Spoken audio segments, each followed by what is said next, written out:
함께 기도하심으로 아침 묵상 시작하겠습니다. 사랑과 은혜의 하나님 아버지 감사합니다. 오늘도 생명의 하루, 복된 하루 시작하게 하셨으니 감사합니다.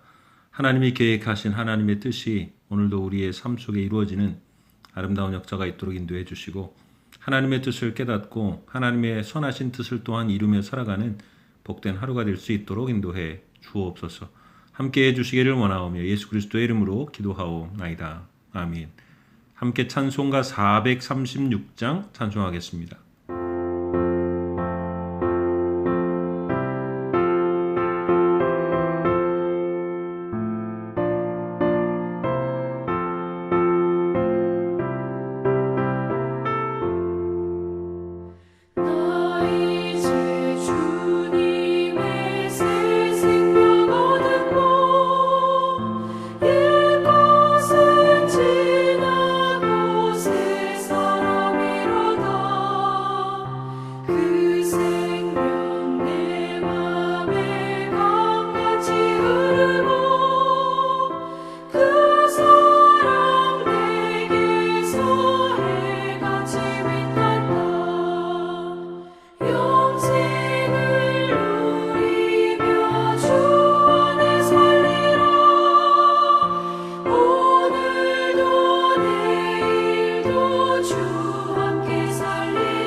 오늘 우리에게 주시는 하나님의 말씀은 열왕기상 17장 17절에서 24절까지의 말씀입니다. 열왕기상 17장 17절에서 24절까지의 말씀을 제가 봉독하겠습니다. 이 일 후에 그 집 주인 되는 여인의 아들이 병들어 증세가 심히 위중하다가 숨이 끊어진지라. 여인이 엘리야에게 이르되 하나님의 사람이여 당신이 나와 더불어 무슨 상관이 있기로 내 죄를 생각나게 하고 또 내 아들을 죽게 하려고 내게 오셨나이까. 엘리야가 그에게 그의 아들을 달라 하여 그를 그 여인의 품에서 받아 안고 자기가 거처하는 다락에 올라가서 자기 침상에 누이고 여호와께 부르짖어 이르되 내 하나님 여호와여 주께서 또 내가 우고하는 집 과부에게 재앙을 내리사 그 아들을 죽게 하셨나이까 하고 그 아이 위에 몸을 3번 펴서 엎드리고 여호와께 부르짖어 이르되 내 하나님 여호와여 원하건대 이 아이의 혼으로 그의 몸에 돌아오게 하옵소서 하니 여호와께서 엘리야의 소리를 들으심으로 이 아이의 혼이 몸으로 돌아오고 살아난지라. 엘리야가 그 아이를 안고 다락에서 방으로 내려가서 그의 어머니에게 주며 이르되 보라 내 아들이 살아났느니라. 여인이 엘리야에게 이르되 내가 이제야 당신은 하나님의 사람이시요 당신의 입에 있는 여호와의 말씀이 진실한 줄 아노라 하니라. 아멘. 코로나 시대의 모든 사람의 관심은 백신에 있습니다. 그래야 병을 무서워하지 않고 자유롭게 생활할 수 있기 때문에 그렇습니다. 백신이란 병원체, 즉 지금의 시기에는 코로나 바이러스를 약하게 만들어 인체에 주입하여 그것을 몸이 이겨 코로나 바이러스에 대항하거나 저항하여 이길 수 있는 항체를 형성하여 그 질병을 이기게 하는 것입니다. 의외로 질병을 이기는 것은 그것을 피하는 것이 아니라 그것에 맞붙어 저항할 힘을 키우도록 몸을 단련하는 데 있습니다. 가장 악한 아합과 이세벨의 시기를 이기기 위해서는 숨는 것만 답은 아닙니다. 그것을 이길 힘을 가지는 것인데 거기에는 훈련이 필요하다는 것입니다. 오늘 그 시대를 이겨가도록 하나님은 엘리야를 오히려 이세벨의 고향 한복판으로 보내셔서 엘리야와 사르밧 과부를 어려움 속에서 훈련을 통하여 성숙시켜 나가므로 악한 아합과 이세벨의 시대를 이길 백신을 맞는 것 같은 훈련을 시켜 가십니다. 하나님은 우리의 삶에 닥치는 고난과 어려움은 피할 것이 아니라 그것을 통해서 훈련하고 성숙하여 세상과 어려움을 대항하여 나갈 것을 우리에게 보여주시고 계시는 것입니다. 그래서 오늘 엘리야의 훈련되는 모습을 통해 우리에게 주시는 교훈을 생각해 보려고 합니다. 먼저는 생명을 주시는 분은 하나님이심을 알게 하시려는 것입니다. 하나님은 천지를 창조하시고 복을 주시며 생육하여 번성케 하시는 분이십니다.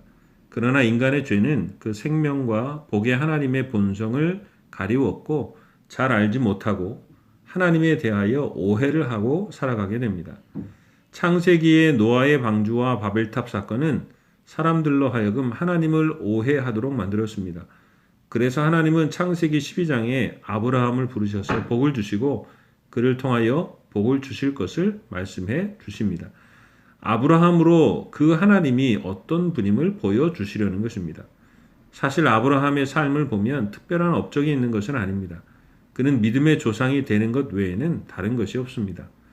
오히려 아브라함의 사명은 특별한 업적이 아니라 사람들이 오해하고 있는 하나님을 복의 하나님으로 나타내고 보여주는 것이 사명이었습니다. 열왕기상에도 보면 하나님은 잘못하고 죄 지으면 모두 벌을 주시고 죽이시는 분으로 오해할 수 있습니다. 그래서 열왕기상 16장 34절에도 보면 여리고 성문을 건축할 때에 그 성문을 건축했던 사람의 아들들이 죽는 것을 보게 됩니다. 더구나 열왕기상 17장 1절에는 엘리야는 우로가 있지 않을 것을 선포합니다. 하나님의 전능하심은 선포하지만 하나님의 사랑은 가리워져 있는 것입니다. 그래서 하나님은 엘리야를 부르셔서 다시 훈련시키십니다. 까마귀를 사용해서라도 하나님은 엘리야를 살리시는 분입니다. 우로가 있지 않아도 하나님은 사람들을 살리시는 하나님이십니다. 하나님은 이방의 과부를 통해서라도 살리시는 분입니다. 가루 한 웅큼과 기름 조금을 가지고도 살리시는 분이십니다. 그리고 그 마지막 훈련으로 그 사르밧 과부의 아들을 살리시면서 엘리야로 하여금 생명을 살리는 자로 훈련되게 하십니다. 그리고 오늘 살리시는 하나님으로 그에게 나타내시는 것입니다. 오늘 22절과 23절에 보면 생명이라는 단어가 반복되어 나타납니다. 혼이라는 것은 푸뉴마, 생명입니다. 살아난지라, 살아났는지라 반복법을 사용해서 생명에 대하여 강조하고 또 강조하고 있는 것입니다. 곧 가뭄으로 사람을 죽이시고 또 죄인을 벌하시기만 하는 하나님으로만 오해할 수 있도록 엘리야는 선포하고 이야기했지만 하나님은 그 엘리야를 훈련시키셔서 생명을 주시는 하나님을 알게 하시고 다시 이스라엘을 살리시기를 원하시는 하나님, 그리고 살리실 수 있는 하나님을 드러내게 하는 것입니다. 하나님은 엘리야의 기도를 들으시고 생명을 주시는 하나님임을 분명하게 보여주심으로 여러 가지 어려움 속에서도 하나님께 생명과 소망이 있다는 것을 보여주시는 것입니다. 우리에게는 무엇도 이길 수 없는 백신이 있습니다. 그것은 하나님이 우리의 생명을 주관하시는 분이라는 것입니다. 이것에 훈련되고 믿음을 두면 어떤 것에도 두려워하지 않고 믿음의 길을 달려가게 되는 것입니다. 사도 바울도 그래서 빌립보서 4장에 보면 배부름과 배고픔, 풍부와 궁핍 중 어느 곳에 있어도 비천에 처할 줄도 알고 풍부에 처할 줄도 아는 일체의 비결을 알게 되었다 그랬습니다. 왜냐하면 내게 능력 주시는 자 안에 있기 때문에 그렇다는 것이죠. 엘리야에게 임한 불을 내리는 능력보다 귀한 것은 우리의 생명이 하나님께 있음을 믿고 흔들리지 않으며 감사하며 사는 것입니다. 아무리 어려운 상황이 있다 할지라도 우리의 생명은 하나님께 있습니다. 우리의 삶을 영원까지 인도하심을 기억하고 걱정하는 것이 아니라 일체의 만족을 배우고 감사하며 살아가는 우리가 될 수 있기를 주님의 이름으로 축원합니다. 오늘 이야기는 좀 더 나아가 우리 신앙 전체에서도 아주 중요한 부분을 생각나게 합니다. 무엇이냐면 신앙은 문제의 해결보다 하나님을 아는 것이 더 중요하다는 것입니다. 출애굽기에 자주 등장하는 말씀이 무엇이냐면 어떻게 하면 내가 여호와인 줄 알리라 라는 말이 계속해서 반복되어 나옵니다. 출애굽기에 보면 출애굽 이전의 10가지 기적을 통해서 하나님은 우리에게 정말 하시고 싶었던 이야기가 있었습니다. 그것은 그 10가지 기적 자체를 넘어서 그것을 행하시는 하나님이 어떤 분인가를 아는 것입니다. 그래서 그 기적을 행하면 바로도 이스라엘 백성도 내가 여호와인 줄 알게 되리라 말씀하시는 것입니다. 배고픔과 목마름에 있던 자들에게 내려진 기적의 만나와 메추라기, 반석의 물뿐만 아니라 그것을 통해서 하나님이 어떤 분인가를 알고 그분과 교제하며 예배하며 사는 것이 보다 중요한 것입니다. 나의 추위와 더위가 해결되어서 기뻐하고 감격하는 것을 넘어서서 그 구름 기둥과 불 기둥으로 돌아보시고 이루어 주시는 하나님을 기뻐하고 감격하며 그 하나님을 알고 사랑하게 되는 것입니다. 하나님을 아는 것, 그리고 그 하나님을 믿고 그와 교제하며 사는 것이 신앙이고 믿음이기 때문에 그렇습니다. 내 문제가 해결되는 것에 믿음이 있고 없고 그것을 살피는 것이 아니라는 것입니다. 그 하나님을 알게 될 때 병들어도 가난해도 문제가 있어도 그리 아니하실지라도 하는 믿음으로 살게 되기 때문에 그러는 것입니다.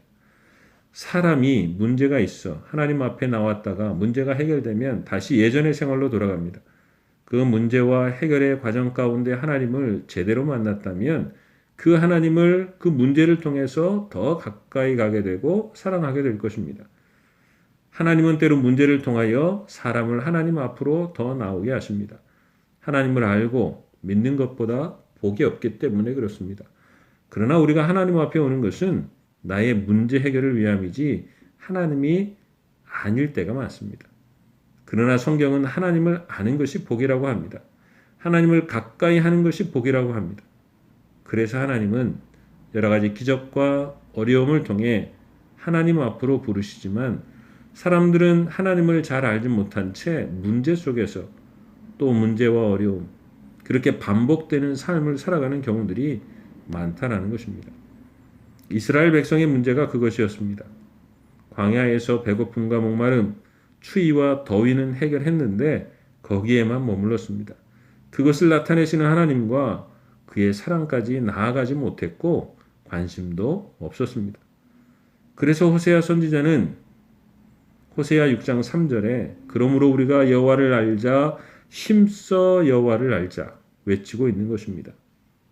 그래서 성경은 하나님을 여호와 이레, 여호와 라파, 여호와 니시, 여호와 샴마 그리고 십자가 등을 통해서 끊임없이 하나님이 어떤 분인가를 나타내시며 계시해 주는 것입니다. 하나님을 아는 최고봉은 요한일서의 말씀처럼 하나님은 사랑이시라. 이것을 아는 것보다 귀하고 복된 것이 없다라는 것이죠. 하나님이 그런 분이라는 것을 알게 될 때 우리의 생각은 바뀝니다. 내가 누구인지 압니다.